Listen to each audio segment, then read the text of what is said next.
the fronts, I think it was, and then he came off the brake to unlock the fronts, and he hit the brake again, at which point I think a rear nipple broke, or something. I can't remember exactly what it was. I think a rear nipple broke, and he lost his rear brakes, and boom, he went straight in.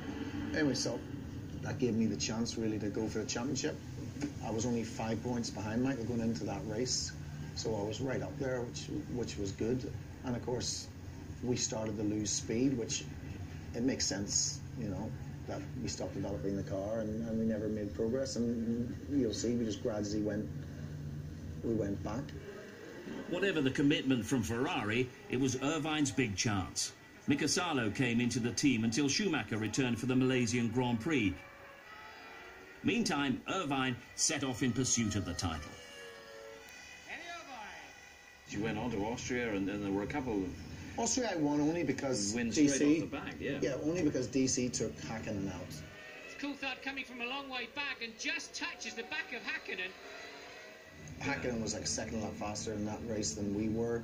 DC kindly removed him from the race. But it must have given you a growing thought, well, actually this could be on. More than it, because you were leading the championship. Yeah, listen, I was sure I could win it after Malaysia because we had been quick enough there to win the race, fair and square, although Michael gave me the race. But Ferrari, we were comparable to McLaren on speed. And then we lost our floor for Japan, and the speed just wasn't there. You know, we had a floor that we used for a couple of races, and we did very well, and then we lost that floor. And when you say you lost that floor, it was a good floor. It was a good floor, and you lost it. And we lost it, and then we didn't go very quick. You know. Yeah. It seemed that the title had gone when the Ferraris were disqualified from first and second in the Malaysian Grand Prix for barge boards measuring 10 millimetres too much. It was McLaren who protested. Ferrari's appeal involved arguments about the flexing of the floor of the car. The appeal was upheld. Changes were made for the title showdown in Japan, but it all overshadowed what Irvine regards as a sensational return to action by Schumacher. It was amazing. Like, I remember me and Mika Salo were testing at Mugello, which is one of the hardest circuits in the world. And he hadn't driven for, I don't know, many months it was. He got in the car on his second lap. He was like a tenth or 2/10 slower than I was. And I just, like, how do you do that? And then, of course, by a couple of laps later, he's half a second quicker. And I'm like, it's impossible.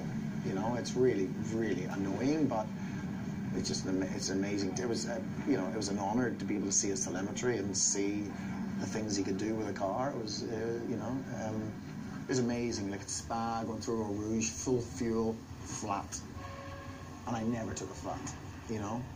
And he did it flat on his first lap with full fuel, and you're just like, it's not possible that he could do it. He's just an amazing talent. The guy's incredible. At this, he's incredible, and he came to Malaysia and he put it on pole by a second or something, and you just couldn't understand how he could do certain things.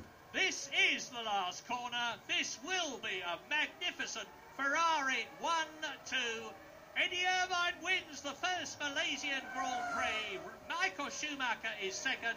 Maximum points for Ferrari. Irvine leads the World Championship. Ferrari lead the Constructors' Championship. And McLaren are not at all happy as Mika Hakkinen finishes third in the distance.